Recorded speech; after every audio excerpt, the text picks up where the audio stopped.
Maraqlı bir mövzuya, deməli, coğrafi kəşflər mövzusuna. Coğrafi kəşflər də reformasiya qədər maraqlı bir mövzudur, əhəmiyyətli bir mövzudur. Radio Bartolomey deyək.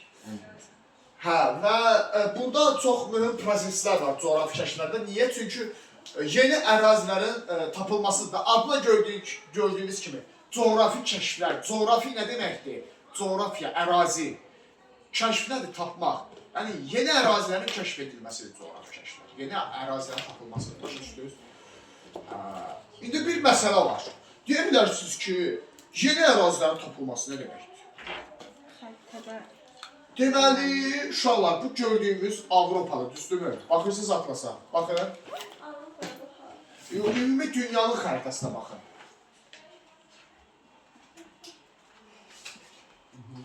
Dünyanın xəritəsinə baxın, tutaq ki, səhifə 64-dəki xəritəyə. Düzdür? Bu, gördüyünüz kimi burada Avropa qitəsi var, burada Amerika qitəsi var. Amerika qitəsini tanıyırsınız da hamısı xəritədə, Avropanın sol tərəfi. Uşaqlar, fikir verin, bura baxın, gülsələr, siz ona burada baxın. Buranın buradan xəbəri yox idi, buranın buradan xəbəri yox idi. Çünki arada okean var. Sonra Hindistan var, Hindistanı görürsünüz də. Hindistana gediş var idi, amma quru yolla var idi. Dəniz yolla Hindistana gediş yox idi, coğrafi kəşflərə qədər. Okean yolla yox idi. Çünki ümumiyyətlə okeandan istifadə yox idi, məsələ budur. Ticarət əlaqələri, yəni işğalçılıq müharibələri sadəcə dənizlər üzərində həyata keçirilirdi. Aralıq dənizində, Qara dənizdə, Xəzər dənizi, Baltik dənizi, amma okeanlara çıxmırdılar. Coğrafi kəşflər, Avropalıların ilk dəfə okeanlara çıxması deməkdir. Deməli, başlayacağıq coğrafi kəşflərə. Dərsimiz olacaq böyük coğrafi kəşflər. Deməli, niyə coğrafi kəşflər baş verdi? Gəlin birinci bu suala aydınlaşdıraq. Niyə Avropalılar durduq yerə? Dedilər ki, gəlin biz harazı kəşf edirik. Bunun bir çox səbəbi var. Birinci səbəb İpək yollarla bağlıdır. İpək yolu məsələsi var orada. Nə deməkdir İpək yolu məsələsi? Uşaqlar, bu mühüm ticarət yolları var. Bilirsiniz də, qurudan keçən mühüm ticarət yolları var, İpək yolları. Bu İpək yolu Osmanlı nəzarətindən keçir. Türkiyənin ərazisindən keçir o da burada. İstanbul. İstanbul var. Demişdik ki, Kiçik Asiyadan Avropaya gedən tranzit yollarının üzərində yerləşirdi. Başa düşdünüzmü? Sən şərqdən qərbə getmək istəyirsənsə, Osmanlı ərazisinə keçməlisən. Qərbdən şərqə getmək istəyirsənsə, yenə Osmanlı əlinə keçməlisən. Eləmi? Osmanlı elə ki, ortaq məfəşdir. Çünki ortada yerləşir, qərbdən şərqin ortasında. İpək yolun düz üstündədir. Amma Osmanlıda yüksək gömrük haqqı alırdı. Gömrük haqqı bilirsiniz nədir? Çıxıb gelirsən elə, mal daşıyırsan da başqa əraziyə. Osmanlıya pul verməlisən, kömrük verməlisən, onun ərazini keçdiyin üçün. O vaxt İpək yolu Çin tərəfdən deyildi, yəni Çindən... Çinə qədər gedir də İpək yolu, Çinə qədər gedir ticarət yoludur İpək yolu, amma Osmanlı ərazini də keçirdi. Başa düşdünmü? Ahara görsənə düzdür.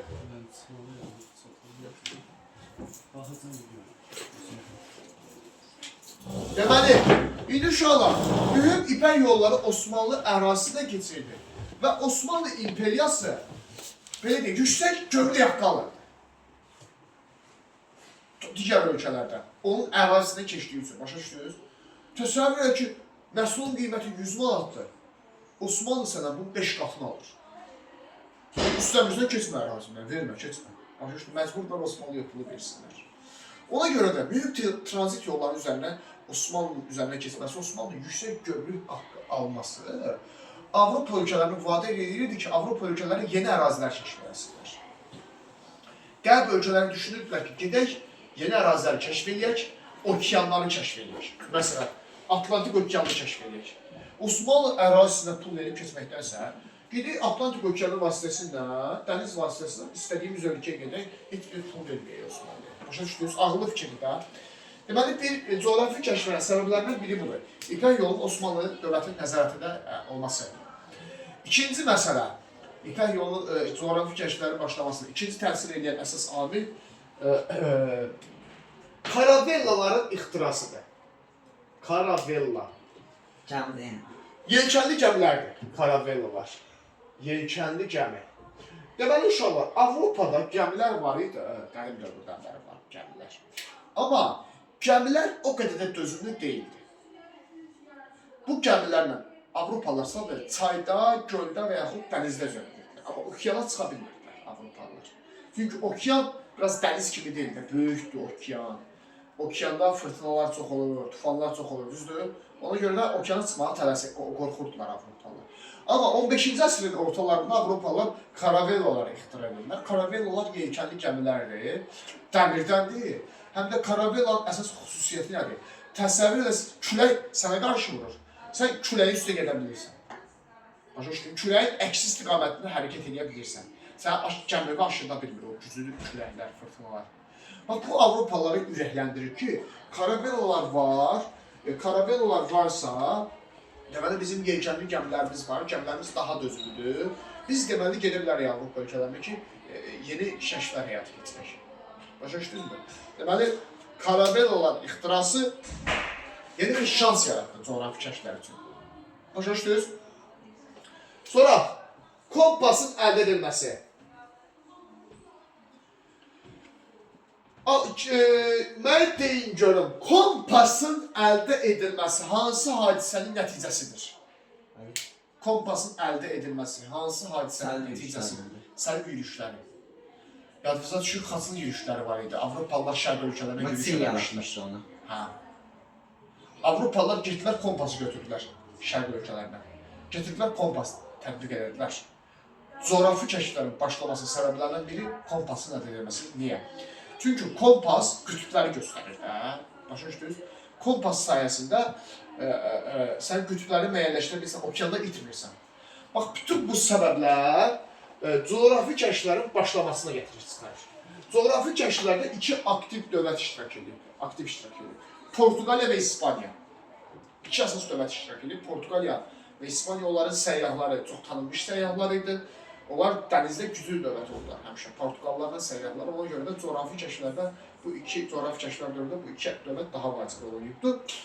Birincisi başlayacaq 1488-ci ildə Bartolomey Diaşla. Adı belədir, Bartolomey Diaş. Ümid burnunu kəşf edir. Ümid burnunun kəşfi.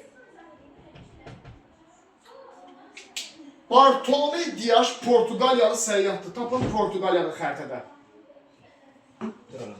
Hə? Portuqaliya görürsünüz. İspaniyanın düz yanı. Görmürsünüz. Burada Portuqaliya axtarır. Bura İspaniyadır, bura Portuqaliyadır. Görürsünüz. Bartolomey Diaş Portuqaliyalıdır. Fikir verin. Balaca ölkədir Portuqaliya, amma dənizdə çox güclüydü. Deməli, tapdı daha işə. Neyse mən davam edeyim, görürüm. Səhifə 64-ü tapdı. Buradan baxırıq. Deməli, Bartolomey Diaş çıxır, Atlantik okeanı vasitəsilə gəlir. Gəlir düz burada dayanır. Görürsünüz? Burada bir dövlət var hal-hazırda, Çad, Cənubi Afrika Respublikası. 1910'da yanım. Hə, onu var tapıyorsun sen. O vaxtdan yanımdadır. Sağ ol. Allah olsun.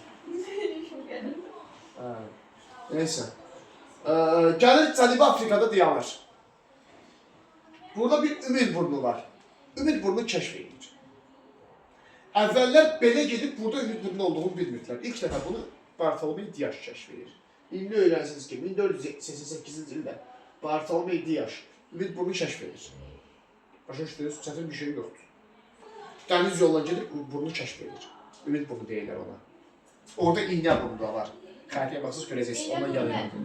Xəritədə var, iğnə burnu, bilməm bilirsiniz yəni. Düzonun sol tərəfində, qərb tərəfində ona çatmamış ümid burnu var. Ümid burnu kəşfi növbəti coğrafi kəşflər üçün bir də fürsət yaradır, zəmin yaradır. Başa düşdünüz? Sonra 1492-ci il Christopher Kolumb Amerikanı kəşf edir. Amerikanın kəşfi. Kuba'nın haritaları var, bilmiyorsunuz. Hə, Kuba'nın haritaları da Amerikadakı adalardır. Onlar da Kolumb kəşf edir. Amerikan kəşfindən birlikdə. Christopher Kolumb İspandır uşaqlar. Fikir verin. Bartolomeu Dias hansı dövlətin səyyahı idi? Yəni Portuqaliya. Portuqaliya. Amma Kolumb İspandır. İspanlar da güclüdülər dənizdə, Portuqallar kimi. Bunu İspan hökuməti göndərmişdi. Xristofor Kolumb gəlib İspan kralının yanına. Deyir ki, mənə ekspedisiya verir. Ekspedisiya deyəndə bir qrup da, nümayəndə heyəti verir. Gəlir falan verir. Mən gedim Hindistana, sənin üçün çoxlu ədviyyat getirim. Tapa bilsən, biraz da qızıl zinət əşyalar. Ama onu bile etmediniz. Hə. İndi deyə bilərsiniz ki, Hindistana quru yolla da gedə bilərdi. Gedə bilərdi, amma bir məsələ var. Bax, İspaniyadan çıxıb quru yolla Hindistan haradır? Bura getmək üçün. Gör, nə qədər vaxtın gedir sənin, plus. Nə qədər dövlətin ərazisinə keçirsən, hamısına sən gömrük vergisi verirsən, sən o ədviyyatdan heç nə qalmır. Başa düşdünüz? Xristofor Kolumb deyir ki, İspan kralına, sən mənə kömək elə, pul bıraq. Mən gedim belə, gəlib ümid burunla, buradan da üzü yuxarı qalxıb Hindistana gedir. Okeanda da heç kimə pul verməyəcək, heç bir dövlətin ərazisinə keçməyəcək. Okean heç bir dövlətin deyil ki, dünya suyudur. Başa düşdünüz? Gedim Hindistana da lazımdır sənə qayıdım gətirim. Gördün, qısa və ekonom. Yoxsa quru yolla gedib nə qədər vergi verməkdənsə azad olursan. Çok maalesef değil ki o niye böyle evli çok teknisiniz ama... Xristofor Kolumb gedir. İspaniyadan yola çıxır. Gəlir Ümid burnuna doğru. Oranı kəşf edib artıq. Bartolomeu Dias Ümid burnunu kəşf edib, eləmi? Gəlir Ümid burnuna biraz dayanır, istirahət edir. Ümid burnunda. Xristofor Kolumb. Ümid burnundan məqsədi yuxarı çıxıb Hindistana getmək idi. Amma təsadüfən bunun gəmisi fırtınaya düşür, deyilənə görə. Bu belə dönmək əvəzinə belə dönür. Səhvən. Bu da bilmir də, okeanda bilmir. Çünki hər tərəf bizi dənizdir, göyrəkdir. Başa düşdünüz? Məsələn, belə dönsən, ki, sənin tam xəbərin olur. Kompasla müəyyən qədər bilmək olur kompas sayəsində. İndi onu da müəyyənləşdirə bilmirdi, səhvə yol veribdi. Yox, kompas var ki, coğrafi kəşflər başlayıb. Belə dönmək əvəzinə belə dönür. Xəbəri olmur amma. Belə gedib hara çıxmalıydı Hindistana. Amma belə gedir, başqa yerə çıxır. Kuba və Haiti, Amerika tərəfə çıxır. Elə bir Hindistandır. Çünki belə gedir axı, planlaşdırdığı formada. Gəlir Kuba və Haiti adalarını kəşf edir. Amerikada artıq bura. Amerikanı kəşf edir yəni. Başa düşdünüz? Amerikanı kəşf edir. Elə bir Hindistandadır. Hindistanlılar necə adlanır? Hindu. Orada Hindistan zənn elədiyi üçün onlar da Hindu adlanır. Çünki Amerikada var idi da insan var idi. Boş torpaq deyil. Hindi deyilər, mən siqandılar buranı. Deməli, bax, bu ərazilər var ya, bu Amerika materiki. Buranı ilk dəfə bilir, düzdür Avropalılar. Burada yaşayan əhali var idi, buranın öz əhalisi var idi. Prosto, buranı elə buradan xəbər yox idi uşaqlar. Buranın da buradan xəbəri yox idi. Çünki arada okean var idi. Başa düşdünüz? Burada əməlli başlı dövlət var idi, mədəniyyət var idi, başa düşdünüz? Əməlli başlı burada yaşayış var idi, ha? Burayla buranın xəbəri yox idi bir-birlərində. Xristofor Kolumb gedib bura, elə bir bura gəlibdir, elə bir düz gedib. Buranın əhalisini Hindu adlandırır, sonra görür ki, burada ədviyyat yoxdur, burada qızıl yoxdur, zinət əşyaları yoxdur. Gəldiyi yoldan təzdən geri qayıdır, buradan təzdən qayıdır İspaniyaya. Gedir krala anlamı neyir ki, vallah getdim heç nə tapa bilmədim. Nə ədviyyat tapdım, nə qızıl tapdım, nə zinət əşyalar tapdım. Kral da elə bilir ki, bunu aldadıb. Kral da elə bilir ki, Kolumb onu aldadır. Sur Kolumbu atır həbsə. Kolumbun bütün var dövlətini, sərvətini əvvəl alır. Türmə vardı bu dövrdə. Hə. Zindan var. Hə, Kolumb da yazıq düşür, sonra ömrünün sonlarına yaxın deyilənə görə azadlığa buraxılır, amma səfir həyatı yaşayaraq dünyasını dəyişir. Halbuki Amerikan kəşf eləmişdir. Olmazsa... Deməli, Kolumb... Hepsi ölseydi bir dəfə yaxşı. İndi Kolumb Amerikanı kəşf eləyir, amma kəşf elədiyindən xəbəri olmur da. 1492-ci il. Sonra daha bir kəşf var. 1498-ci il. Bax, hamısının bir-birindən bağlılığı var, görürsünüz də. 1498-ci il. Vasco da Gama, adı belədir, adamın adıdır. Vasco da Gama, Hindistana gedən dəniz yolu kəşf edir. 1498. 1498.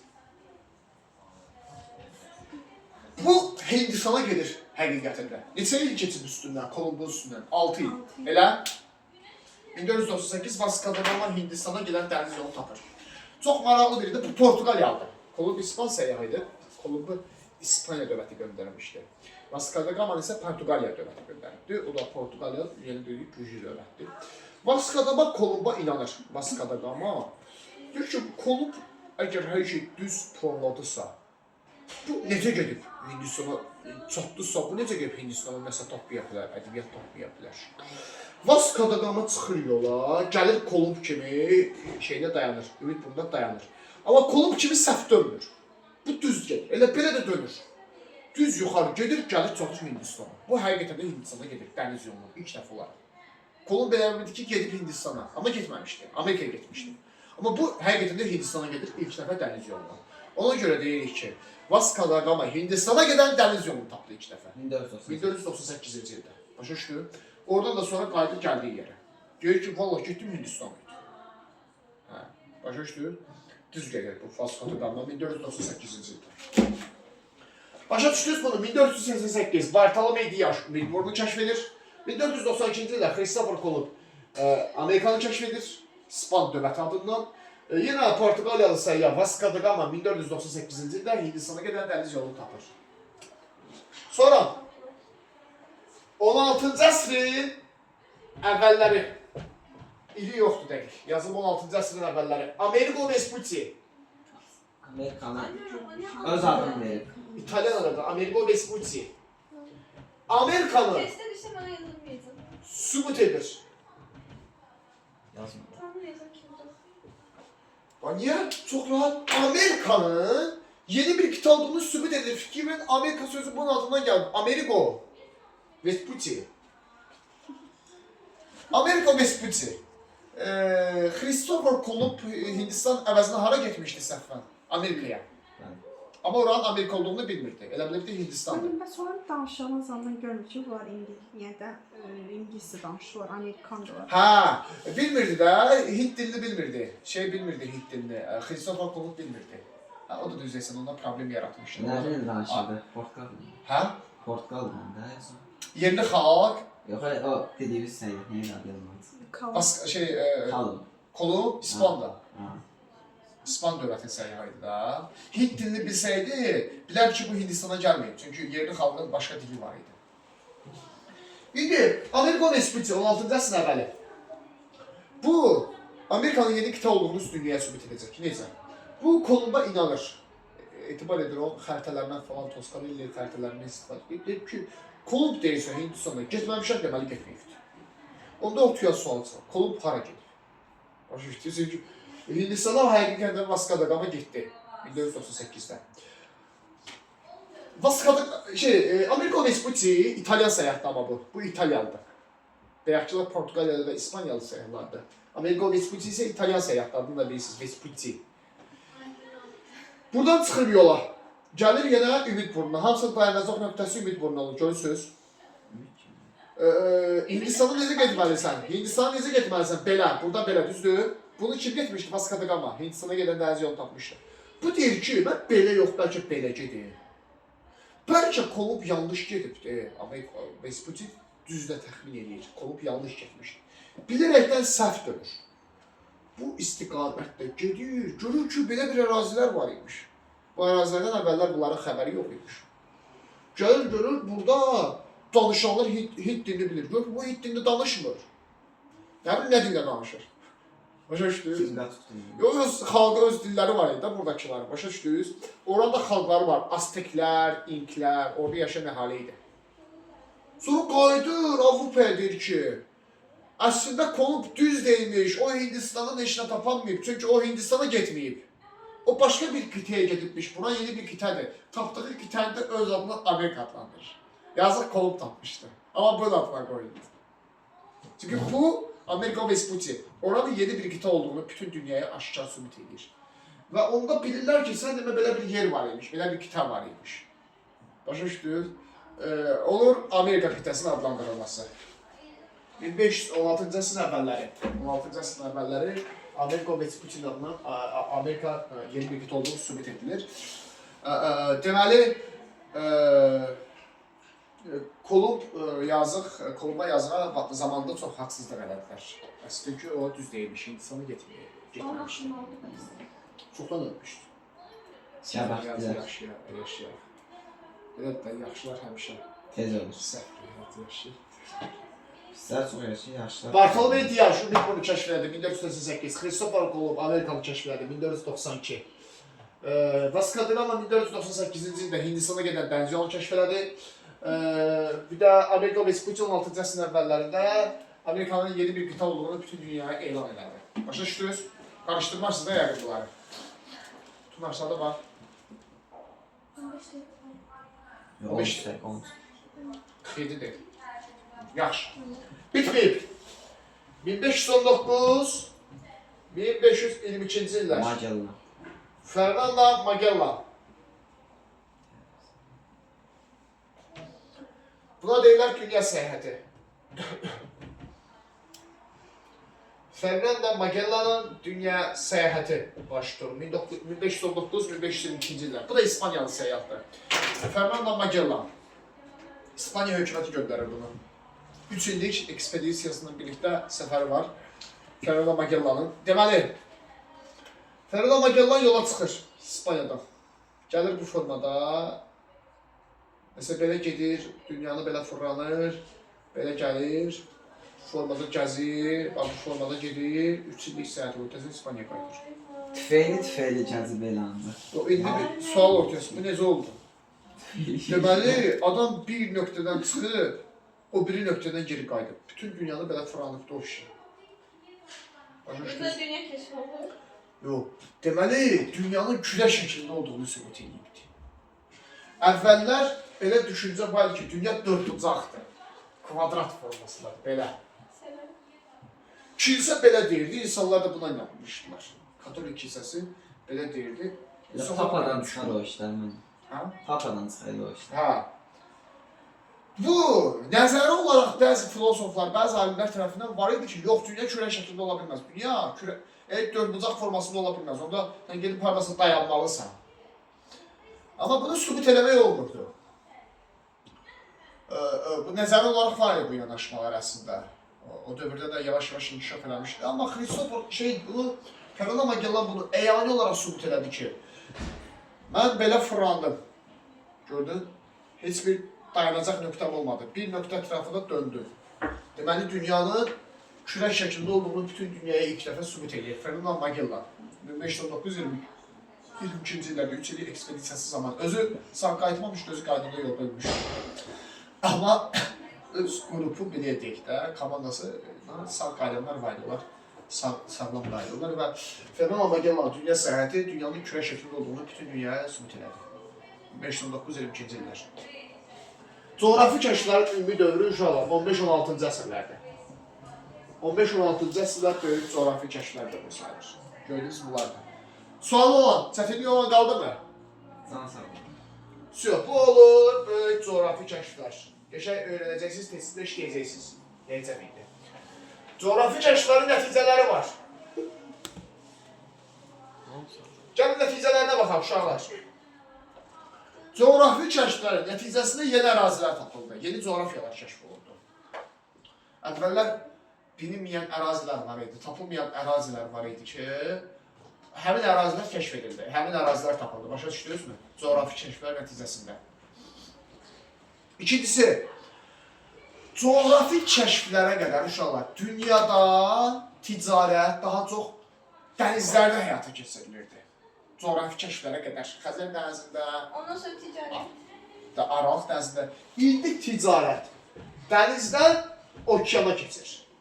Artıq daha çox okeanlardan, Sakit okeanı tanıyırlar insanlar. Sakit okeandan, Atlantik okeanı, Hind okeanı və Şimal Buzlu okeandan ticarət həyata keçirməyə başlayırlar.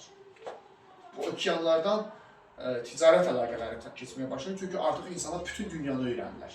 Filosoflar belə deyək ki, səyyahlar bütün dünyanı kəşf edirlər.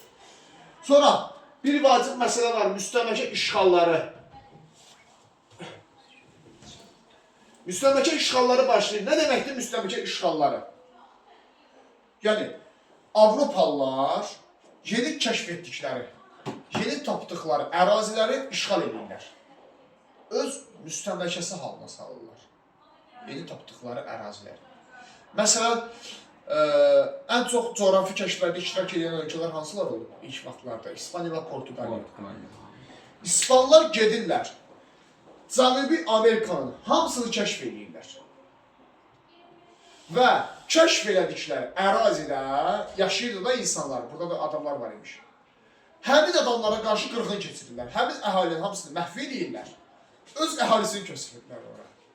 Bu biraz düzdür, etik olunur. Etik olmasa da belirtdiğinde, bir yerleştirme değil, yerleştirme. Kolonyalaşma.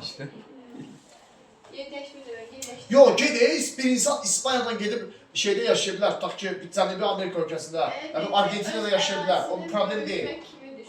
Onsuz da böyüdürdə işğal edir, müstəmləkə halına salır. Amma yerli əhalini niyə məhv edirsən? O nə olsun ki, o biraz mədəni cəhətdən geri qalıbdır, yeni tapıbsan o əraziləri. İnsandır da hər bir halda, başa düşdün. Avropalılar biraz etik olmayan şey deyək. Avropalılar deyir ki, biz bu əraziləri tapdıq, düzdür. Burada yeri əhali var, burada əhali var imiş, öz dilləri var imiş, öz dövlətləri var imiş. Amma belə deyil də, bunlar çox geridə qalmışlar. Çünki bunlar çox inkişaf ediblər nisbətən. Bunlar nisbətən geridə qalıblar da, inkişaf səviyyələri, bunlarla əlaqəsi yoxdur deyə geridə qalmışlar. Bunları mədənləşdirə bilərdilər. Amma bunları mədənləşdirməyə əvəzinə bunlara qarşı qırğın həyata keçirdilər. Ki, qoy, bu mədəni cəhətdən geri qalanların hamısı qırılsın, bir də hazır adamları gətirək qoyaq ora, hazır mədəniyyət qoyaq. Bence en doğrusu onları özlerine götürülebilir. Həbə eləyə bilərdilər, onları özünki mədənləşdirə, indi eləməyiblərdir. Deməli, burada bir dənə ölkə var, inşallah Braziliya, amma böyük ölkədir. Ərazisi də böyükdür. Braziliyanı Portuqaliya müstəmləkə halına salır. Cənubi Amerika ölkələrinə bir dənə Braziliyanı Portuqaliya müstəmləkə halına salır. Qalan bütün Cənubi Amerika ölkələri İspaniya müstəmləkəsi olur. Yaxşı, Braziliya istisna olmaqla. Sonra iki ölkə var idi, dənizdə güclü olan ölkələr. Venesiya və Genua dövlətləri idi. Uşaqlar, coğrafi kəşflərə qədər Venesiya və Genua dövlətləri ən çox dünyada ticarət ağalığı edən ölkələr idi, amma bunlar ticarətdə öz liderliyini itirirlər. Venesiya və Genua. Çünki okeana çıxışı olan ölkələr daha çox ticarətdəki ağalıqları ələ keçirirlər. Başa düşdünüz mü? Venesiya və Genua. Venesiya Genua nə vaxt ticarət ağalığına sahib? Amma indi itirdilər, coğrafi kəşflərdən sonra. Bilsən niyə? Çünki bunlar Aralıq dənizində ağalıq edirlər. Amma okeanlar kəşf olundu. Dənizdə ticarət eləmək isə artıq elə bir gəlir gətirir. Okeanda ticarət eləmək sənə daha böyük gəlir gətirir, düzdür? Amma bunlar okeanlardakı ticarətə uyğunlaşa bilmədilər. Ona görə də ticarət birinciliklərini itirirlər. Sadəcə Aralıq dənizində qalırlar. Amma okeanlarda olan dövlətlər, İngiltərə, şey kimi, nə bilim, İspaniya kimi, Portuqaliya kimi ölkələr daha çox ticarət eləməyə başladılar. Başa düşdünüzmü?